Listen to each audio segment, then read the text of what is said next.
क्या एक मासूम लड़के को सिर्फ सच का साथ देने पर जेल की सलाखों के पीछे डाल देना इंसाफ है? और अगर सच के पीछे एक ऐसा राज हो जो कत्ल तक जा पहुंचे?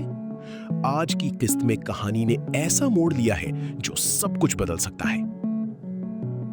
नाजरीन, खुश आमदीद है आपका ड्रामा नगर में। आज हम बात करेंगे ड्रामा शिदाई की किस्त नंबर 4 की, जहां एक तरफ इंसाफ और ताकत का टकराव नजर आया तो दूसरी तरफ माजी के ऐसे राज सामने आए जो मुस्तकबिल को तबाह कर सकते हैं। आज की वीडियो में हम देखेंगे कि कैसे अली, मीराल और एलिया की कहानियां एक दूसरे से जुड़ती जा रही हैं और क्या आने वाले वक्त में ये ताल्लुकात मोहब्बत बनेंगे या दुश्मनी। किस्त 4 की शुरुआत एक इंतहाई संजीदा और हकीकत के करीब मंजर से होती है, जहां अली को पुलिस स्टेशन ले जाया जाता है। यहाँ सबसे नुमाया चीज जो सामने आती है वो है हमारे निजाम की कमजोरियां। एक तरफ पुलिस का रवैया इंतहाई सख्त और गैर जिम्मेदाराना दिखाया गया, जहां बगैर किसी तहकीक के अली को मुजरिम बना दिया जाता है, जबकि दूसरी तरफ ताकत और असर व रसूख रखने वाले लोग चंद मिनटों में पूरा मंजर बदल देते हैं। यहाँ मीरल का किरदार पहली बार पूरी ताकत के साथ सामने आता है। वो ना सिर्फ अली का दिफा करती है बल्कि पुलिस के करप्ट निजाम को भी खुलकर चैलेंज करती है। उसका डायलॉग के "आपने मेरे वालिद की शिकायत क्यों नहीं सुनी" दरअसल हमारे मुआशरे की उस तल्ख सच की अक्कासी करता है जहां आम आदमी की आवाज अक्सर दबा दी जाती है। अली का किरदार इस किस्त में मजीद मजबूत होकर सामने आता है। वो एक ऐसा नौजवान है जो ना सिर्फ सच के लिए खड़ा होता है बल्कि दूसरों की मदद के लिए खुद को खतरे में डाल देता है। लेकिन दिलचस्प बात यह है कि वो खुद भी अंदर से टूटा हुआ है। उसकी दादी के साथ गुफ्तगू हमें उसके अंदर छुपे खौफ और जज्बात का एहसास दिलाती है। वो मीरल के करीब आना चाहता है लेकिन डरता भी है कि कहीं उसकी मौजूदगी उसकी जिंदगी को मजीद मुश्किल न बना दे। दूसरी तरफ कहानी का सबसे बड़ा और चौंका देने वाला मोड़ एलिया और उसके भाई के दरमियान होने वाली गुफ्तगू है।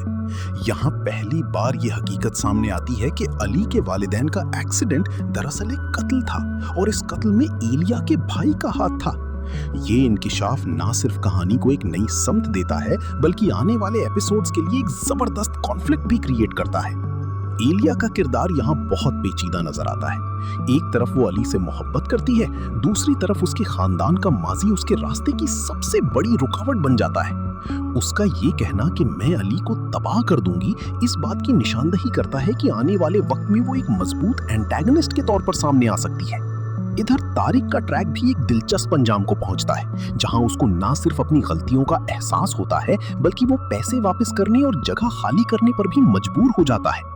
लेकिन यहाँ सवाल ये पैदा होता है कि क्या वाकई ये सब इतना आसान था या इसके पीछे भी कोई बड़ी ताकत काम कर रही है। मीराल और अली के दरमियान बढ़ती हुई कुर्बत भी इस किस्त का एक अहम पहलू है। मीराल का अली को लकी चार्म कहना और उसे अपने काम में शामिल करना इस बात की निशानदही करता है कि उनके दरमियान सिर्फ हमदर्दी नहीं बल्कि एक गहरा ताल्लुक बनने जा रहा है। लेकिन यही ताल्लुक मुस्तकबिल में सबसे बड़ा इम्तिहान भी बन सकता है, खास तौर पर जब माजी के राज सामने आएंगे। ड्रामे की सबसे बड़ी ताकत उसकी हकीकत पसंदी और मजबूत डायलॉग्स हैं। हर सीन में एक मकसद नजर आता है और कहानी गैर जरूरी ड्रामाबाजी के बगैर आगे बढ़ती है। अलबत्ता कुछ जगहों पर रफ्तार थोड़ी तेज महसूस होती है, खास तौर पर तारिक के केस का अचानक हल होना जो मजीद तफसील का मुतकाजी था। मजमूई तौर पर किस्त 4 ने न सिर्फ कहानी को आगे बढ़ाया बल्कि किरदारों की गहराई को भी मजीद वाज़ेह किया।